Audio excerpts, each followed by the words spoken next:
Buenos días, jueves 29 de octubre de 2009. Es un gusto que nos acompañe en la entrevista en línea. Estamos transmitiendo en tiempo real desde la sala de redacción de la Prensa Gráfica. Esta mañana vamos a hacer una reflexión sobre dos temas de sumo interés para nuestro país.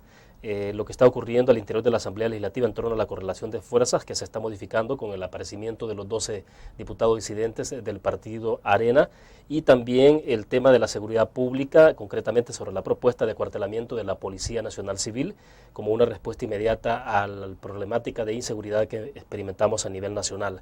Esta mañana nos acompaña en nuestros estudios Antonio Almendaris. Él es diputado del Partido de Conciliación Nacional y creador de la iniciativa en torno al acuartelamiento de la Policía Nacional Civil que se está planteando a nivel de la Asamblea Legislativa. Coronel, buenos días, es un gusto que nos acompañe. Buenos días, muchas gracias, William, por la invitación. Estoy a sus apreciables órdenes. Perfecto. Diputado, comencemos entonces. Quiero que iniciemos con el tema de correlación de fuerzas al interior de la Asamblea Legislativa. Evidentemente la correlación se ha modificado con el aparecimiento de los 12 diputados disidentes del Partido Arena, y esto ha cambiado sustancialmente al punto que ahora se habla que está en juego incluso la conformación de la Junta Directiva. Anoche hubo una, no sé si finalmente hubo una convocatoria, sesión plenaria, o qué fue lo que ocurrió, porque se ha decidido postergar, entiendo que para este día o el día de mañana. Explíquenos ustedes hasta anoche qué es lo que hubo alrededor de esta discusión legislativa.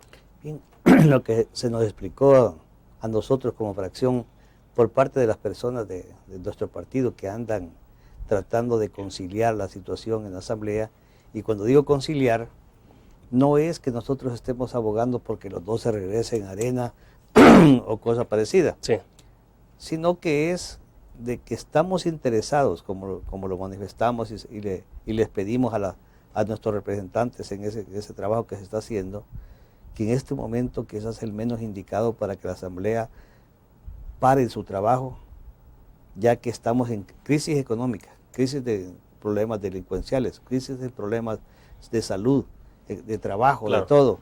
Entonces la Asamblea necesita tener su trabajo normal, ya que en lo normal todavía tenemos mucho trabajo que hacer que no se ha podido sacar y que es urgente, no digamos cuando no se hacen quórum en las comisiones por la situación que se está viviendo. ¿Y está paralizada la Asamblea en este momento o usted cree que va hacia eso? Bueno, solo el hecho de que ayer no se pudo realizar la sesión plenaria en donde se iba a aprobar esta medida de acuartelamiento de la Policía Nacional Civil, le indica que sí, que hay ciertos obstáculos que están impidiendo el normal desarrollo de la Asamblea en este momento. Sí, sí. Pero bien, ¿qué es lo que estamos haciendo nosotros? Pues bien, desde el momento en que los 12 decidieron declararse independientes, ya conforman una fracción. ¿Por qué? Porque el reglamento interior dice que cuando existan 5 o más de diputados que así lo decidan, pueden constituir una fracción, aunque no tengan partido político. Eso sería en la medida en que este grupo se mantenga cohesionado, es decir, que hayan más de 5 diputados alrededor. Exacto. Se comentaba también que, por ejemplo, estaba la agitación del diputado Arévalo, de que por qué no se le habían dado comisiones, por qué no se le había dado. Sí. Y también recordamos en el caso anterior, cuando del FMLN hubiera unos disidentes, los miembros de Junta Directiva del FMLN alegaron que según el reglamento interior, inclusive por eso se instituyó en el reglamento interior, que eran menos de 5 y por lo tanto no tenían derecho a muchas situaciones, cosa que para mí no es correcto, porque el momento que el pueblo usted lo coloca como diputado, lo pone como representante y tiene que tener participación en los asuntos de la Asamblea. Diputado Almendaris, explíquenos un poco cuál es la participación del PCN en esta situación, porque uno podría pensar, bueno, el PCN se está moviendo alrededor de ver cómo se concilian los intereses al interior del Partido Arena, en la medida en que podría estar en juego también incluso la presidencia de Ciro Cruz Cepeda, porque entiendo que hay algún interés implícito dentro de los 12 de remover a Ciro Cruz Cepeda. ¿Esto se ha confirmado? Pues hasta el momento, inclusive ayer muchos de nosotros tuvimos la oportunidad de conversar con el grupo de los 12 y en ningún momento se ha hablado de quitar a nadie. Ellos hablan de que se les den espacios como fracción, a los que tienen derecho ya como fracción constituida, tanto en Junta Directiva como en las diferentes comisiones, pero no se ha hablado. Lo único que escuché yo fue por parte de un diputado, Ricardo González, que a través de los medios de comunicación escuché que decían que estaban ellos queriendo colocar a uno de ellos como presidente de la Asamblea en sustitución del licenciado Ciro Cruz Cepeda. Tanto que yo le dije, bueno, ¿quién va a ser el michelete de ustedes que va a llegar a cambiar, a violentar la Asamblea para hacer cambios. Pero les repito, dentro de los 12, por lo menos con las personas que hemos platicado, no se ha hablado de violentar la situación que existe para reformarla. Perfecto, vamos en este momento a nuestra primera pausa, ya regresamos con más de la entrevista en línea.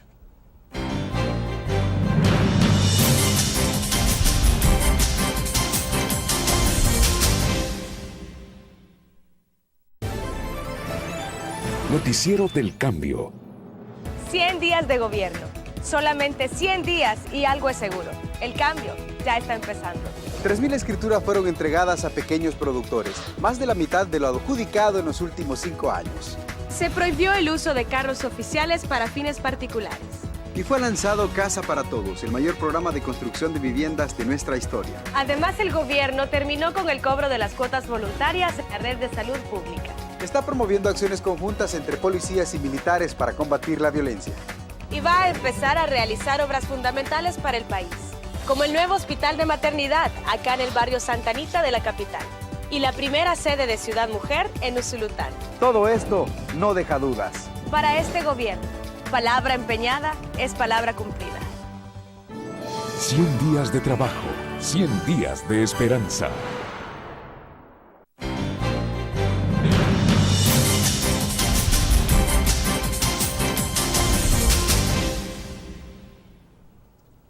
Estamos en la entrevista en línea conversando con José Antonio Almendares, diputado del Partido de Conciliación Nacional, en este momento sobre la correlación de fuerzas al interior de la Asamblea Legislativa.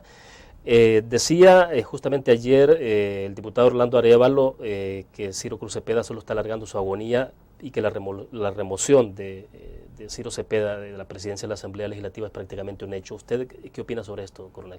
Bueno, yo le reafirmo lo que algunos compañeros han conversado con el grupo de los 12, para eso necesitan 43 votos, no los tiene del PDC, del PCN ni de Arena Actual, y lo único que lo podían lograr es el FMLN con este grupo de los 12. Pero el FMLN tendría intereses en colocar a Sigfrido Reyes o no? Eso es lo que hemos escuchado, y por las declaraciones del diputado Ricardo González ayer, pues él confirmó sus intenciones de su micheletazo. Díganos, ¿usted ve a un FMLN interesado en conflictuar con todas las fracciones al interior de la Asamblea Legislativa? Pero que bueno, permitir que haya un michelitazo, como usted le llama a esto, al interior de la Asamblea Legislativa significaría distanciarse del PCN, que en un momento determinado también pueden ser necesarios en algunos temas de interés nacional. Es que muchas veces podría ser que los intereses particulares de personas que quieren ocupar cargos estén no sobre los intereses mismos de toda la Asamblea, no que del país, porque como le decía, ¿para qué pelearnos por cargos? ¿Para qué pelearnos por situaciones con el frente?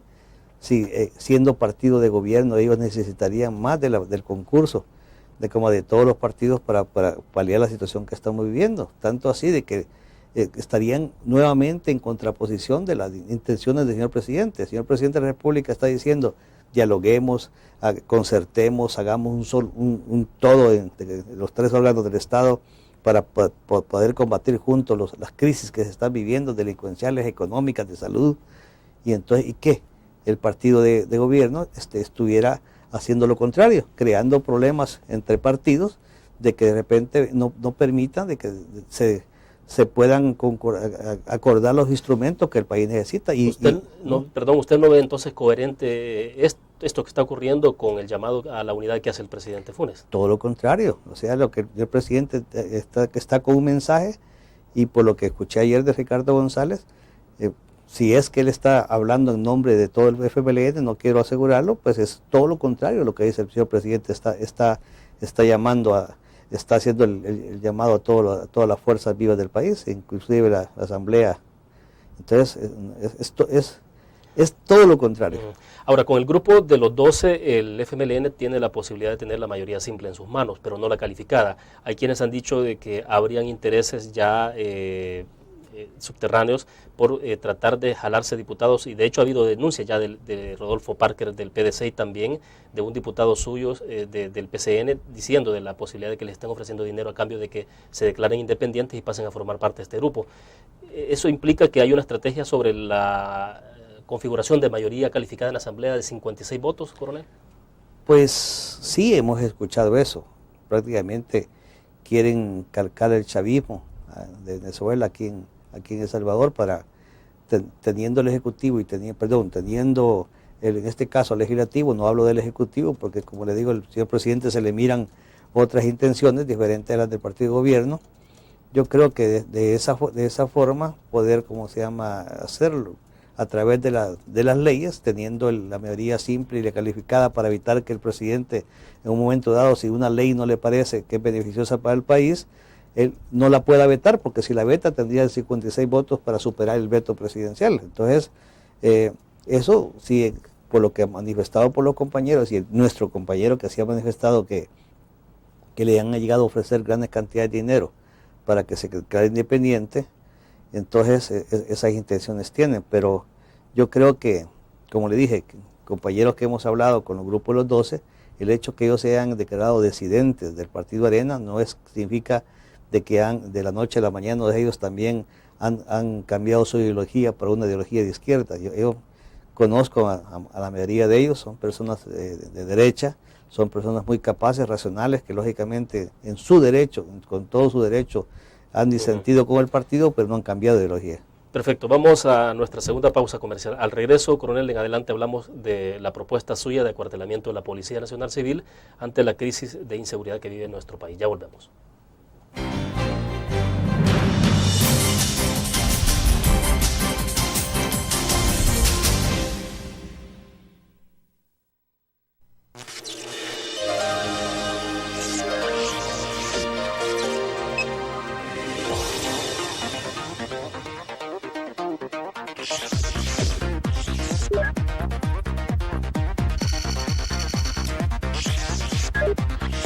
Estimulamos tus sentidos para que leas, veas, escuches e interactúes con la verdad. LPG Multimedia.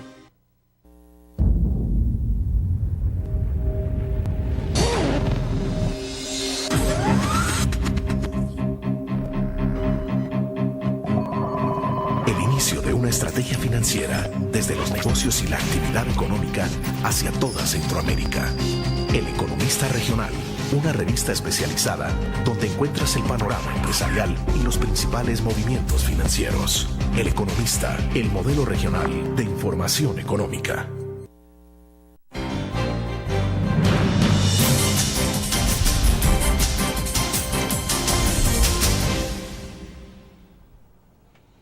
Diputado Armendáriz, usted ha hecho la propuesta concreta ante la Asamblea Legislativa de acuartelamiento de la Policía Nacional Civil ante la situación de crisis, es decir, que los policías no trabajen necesariamente 8 horas, sino más de acuerdo a los requerimientos que hay en ese momento en situaciones de emergencia. Clarifíquenos un poco más en qué consiste esta propuesta y qué implicaciones tendría en función de la respuesta que la Policía Nacional Civil puede dar ante la situación de criminalidad. Hace varios años, hace más de 9, 10 años, yo insistí con esa propuesta que le venía haciendo a ministros y a directores de policía desde que llegué a la Asamblea, porque veía de que el accionar de la policía no estaba de acuerdo con la delincuencia que se estaba incrementando, que se comenzó a incrementar después de los acuerdos de paz. Ahí comenzó la escalada de la delincuencia aquí en el país. Pero nunca fui escuchado, inclusive el artículo 16, una vez reunidos, logré convencer a las autoridades de aquel entonces que por lo menos pusiéramos un sistema de disponibilidad. Fue así como apareció en el artículo 16 de la ley orgánica de la policía, de que no tenían que exactamente trabajar 8 horas. Disponibilidad es prácticamente lo mismo de acuartelamiento, lo único que acuartelamiento es más una palabra militar, ¿no? A eso voy. Con ese sistema, con esa definición, pues cada quien la podía interpretar como quisiera. Entonces comenzaron a pagar horas extras. Y entonces se decía que no habían recursos para la seguridad pública porque no había para pagar horas extras. Claro. Entonces comencé hoy, después de haber hecho algunas consultas, comencé a insistir hoy sí en la palabra acuartelamiento. Hasta el día de ayer, esa palabra iba en el contexto de la reforma. Sí. Pero hablando con las personas del frente, como aquí se trata de no de poner mi capricho, no de poner que se tiene que ser exactamente como yo quiero, sino que como con que el hecho que se haga, pues que se le ponga cualquier nombre. Sí, o sea, lo importante es el objetivo de lo que se Exacto, entonces ellos me dijeron que la palabra acuartelamiento, que estaban de acuerdo en la reforma, pero que la palabra acuartelamiento desnaturalizaba la situación civil de la Policía Nacional Civil. Y entonces la palabra ya no figura más. Ya no, entonces Oye, quedó redactado así. Uh-huh. Los miembros de la Policía Nacional Civil, cuando la situación así lo amerite, podrán ser concentrados bajo un régimen de disponibilidad de conformidad al reglamento de funcionamiento que desarrolla esta ley. Dirían, quedó casi igual, como estaba anteriormente. Pero hoy no, le agregamos un inciso, para poner en ese mismo concepto que existía, el concepto que queremos nosotros de acuartelamiento. Acuartelamiento con otras palabras. Sí, claro. Dice, para efectos de esta ley, se entenderá por régimen de disponibilidad la permanencia de los miembros de la Policía Nacional Civil en el lugar, tiempo, funciones y forma en que la Dirección General lo establezca. ¿Qué significa eso? Que de repente Soyapango, que es un lugar conflictivo, en Soyapango pueden poner el acuartelamiento bajo este concepto, esta reforma, en la que van a estar va a haber más policías, más refuerzos, más todo. Sí. Y por cierto, yo me baso y usé como caso emblemático lo que un medio de comunicación el lunes 22 de junio del 2009 sacó, que dice: presunto narco vapuleó a 3 policías de Santiago. Si gusta poco, a lo mejor podemos lograr captarlo. ¿Cómo no? En ese noticiero salió que dice: presunto narco vapuleó. Voy a quitarle este. Dice presunto. Es la afectación a 3 policías. Exacto, sí. Presunto narco vapuleó a 3 policías, dice Santiago María. ¿Qué es lo que pasó ahí? Lo que pasó fue lo siguiente: de que Santiago María, por su importancia, podrá tener 12 policías, pero como el día tiene 24 horas y ellos hacen turnos de 8 horas, solo habían 4 policías en ese momento. Por cada turno hay 4. Entonces. Uno que estaba en la delegación y 3 que salieron a patrullar. En el momento en que golpearon a estos policías no tuvieron refuerzo. Claro. ¿Qué significa? Con este sistema no hay refuerzos, no hay personal suficiente para patrullar. Si con el sistema de acuartelamiento, de esos 12 van a andar 3 con permiso y 9 trabajando, ¿verdad? 3 patrullando, sí. 3 y los que dicen que están descansando van a estar entrenándose, adiestrándose físicamente, conociendo las nuevas leyes. El jefe va a poder conocer a los policías, ya que se ha detectado malos elementos infiltrados de la policía, pero es porque si por las 8 horas recibe servicio, entrega servicio, el jefe nunca llega a sentarse para conocer a su personal. Y aunque, por cierto, la ley disciplinaria policial, yo fui el que la propulsé y que la presenté, aunque existen instrumentos, no se puede depurar a la policía porque no los conoce.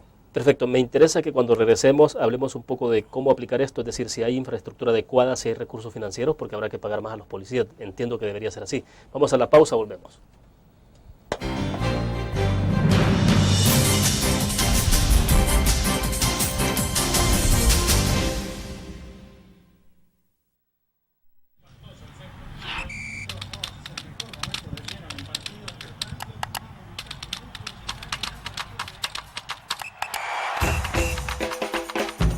La emoción del deporte está en www.elgráfico.com.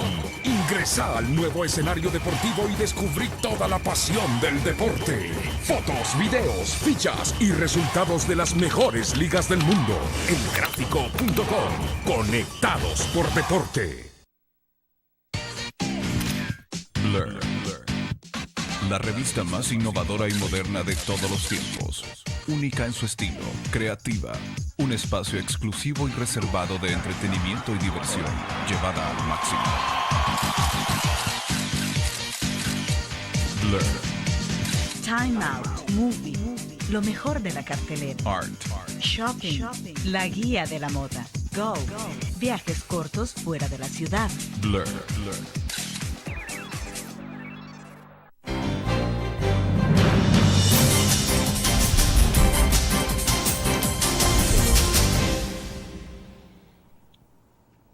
Diputado Almendaris, le decía, ¿hay condiciones financieras para pagar este trabajo adicional que harían los agentes policiales? También me refiero al tema de la comida, la alimentación, el transporte, el combustible. Todo esto implicará erogar fondos, es decir, ¿habría que darle más refuerzo a la Policía Nacional Civil en términos presupuestarios o no?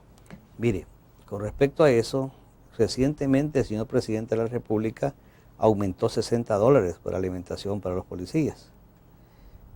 Lógicamente había que equipar las instalaciones de donde hubiera ese sistema de acuartelamiento, que según lo hemos dispuesto y el concepto de los diputados es que esto pueda hacerlo. No es deberá, no es impositivo, no que es podrá. Y él lo puede hacer en todo el territorio, de los recursos, en algunos departamentos o municipios si los recursos le alcanzan, y lógicamente darle refuerzos para eso. Lo que yo no estaría de acuerdo es en que hay que pagarle más al policía porque trabaje en eso. Porque la misión constitucional de la policía es dar seguridad. Hoy la pregunta es, ¿nos sentimos seguros? ¿Hay seguridad en El Salvador? Si no hay, es que prácticamente no se ha cumplido la misión. Si a una secretaria de aquí de la prensa gráfica le entrega un trabajo para que lo haga y en el tiempo normal no lo puede hacer y es su obligación, ya sea que porque ella no lo hizo bien o porque es lenta para hacerlo, etcétera. Si no lo hace bien, ella se queda trabajando horas extras y no puede alegar de que le paguen horas extras porque es el trabajo que le encomendaron por el sueldo que gana, el que no lo ha podido terminar y por eso lo va a hacer horas extras. Pero ¿no cree usted que en el caso de los policías ellos pueden alegar justamente que el Código de Trabajo también los ampara a ellos, pues que deberían de trabajar 8 horas como las que han trabajado en este momento? El Código de Trabajo no entra en el caso de la policía porque dice la Constitución que tanto la Fuerza Armada como la policía se rigen por una ley especial. Y también claro, dice la Constitución que todos estamos obligados a trabajar en casos de emergencia, más allá de lo que nos puedan pagar. Y como le decía un titular ahora en una entrevista, de que no se le podía, de que solamente en casos de emergencia. Entonces yo pregunto, desde hace 10 años estamos en emergencia. Entonces, ¿por qué la policía no se ha puesto en emergencia? Es más, se habla de emplear a la Fuerza Armada para combate a la delincuencia. La Constitución dice que cuando se hayan agotado los recursos, el presidente podrá echar mano de la Fuerza Armada. Yo estoy de acuerdo que la emplee, pero los recursos de la policía no han sido agotados, solo una tercera parte. Bueno, ya vamos a pasar al tema de la Fuerza Armada, pero díganos, en términos de infraestructura, ¿hay condiciones para que los policías puedan estar en disponibilidad o acuartelados, como sería el otro término, dentro de las instalaciones, en las delegaciones? ¿Hay condiciones para que ellos puedan estar así? Yo le pregunto, y el pueblo salvadoreño, aunque no con esto digan que queremos militarizar la policía, ¿cómo hacíamos antes nosotros con la Guardia, la Policía de Hacienda y la Policía Nacional? En una casa que se alquilaba, que no era casa cuartel, no eran lujosas, sino que nada más que cupieran la cantidad, ahí se ponían catres, habían duchas.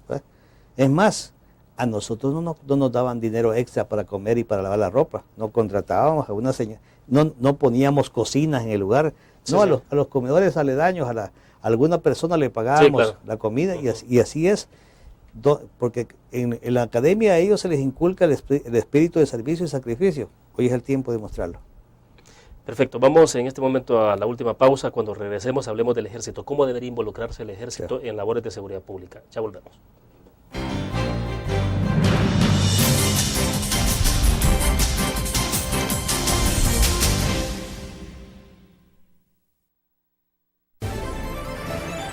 Noticiero del Cambio.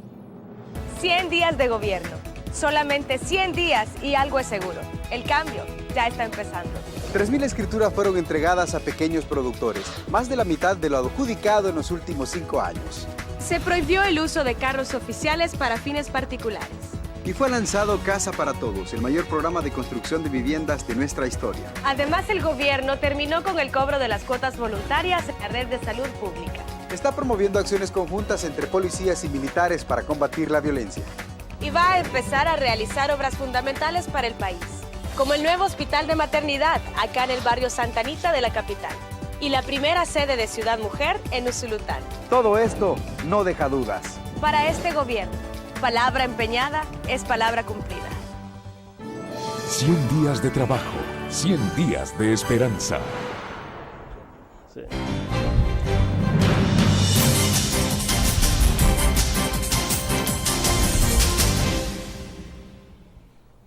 Estamos al cierre de la entrevista en línea. Diputado Lemendaris, díganos, ¿por qué debe involucrarse la Fuerza Armada en labores de seguridad pública? Hay quienes en este mismo espacio han cuestionado el hecho de que al involucrarse la Fuerza Armada en labores de seguridad pública se está rompiendo incluso con las responsabilidades atribuidas a cada quien. Es decir, la Fuerza Armada tiene labores específicas de defensa de la soberanía nacional, pero no tanto en seguridad pública. Además, recuerdan el tema de derechos humanos, hay quienes incluso lo extrapolan y dicen, miren lo que pasó en Honduras, donde la Fuerza Armada tomó una decisión de dar un golpe de Estado, lo mismo puede ocurrir aquí.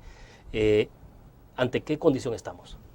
Bien, primero, los militares sabemos, y no desde los acuerdos de paz. Si ustedes se recuerdan, en 1979 hubo un golpe de Estado en la que claro, se depuso al señor presidente entonces Romero, y primero llegó una junta hasta que llegó el momento en que el doctor Magaña asumió provisionalmente, etcétera. Desde aquel entonces los militares, yo era capitán, sentíamos de que la Fuerza Armada tenía que estar bajo el poder civil. Y hoy así está y así se respeta. No estamos pensando en golpe de Estado. ¿De dónde salió la idea de usar el ejército? No ha sido inclusive, yo creo que ni el señor presidente de la República actual, porque si hubiera sido así, ya él tiene la potestad para emplearla, sino que ha sido del mismo clamor de la gente, en la que ha visto, por ejemplo, que el policía trabaja 8 horas y los soldados 24, ¿no? Que el soldado puede estar caminando por caminos y veredas, y otros que son más cómodos en vehículos, y que dice que no tiene la misión constitucional. ¿Cómo no? Les voy a leer lo que es el artículo 168, numeral 12 de la Constitución de la República. Son las atribuciones del señor presidente de la República.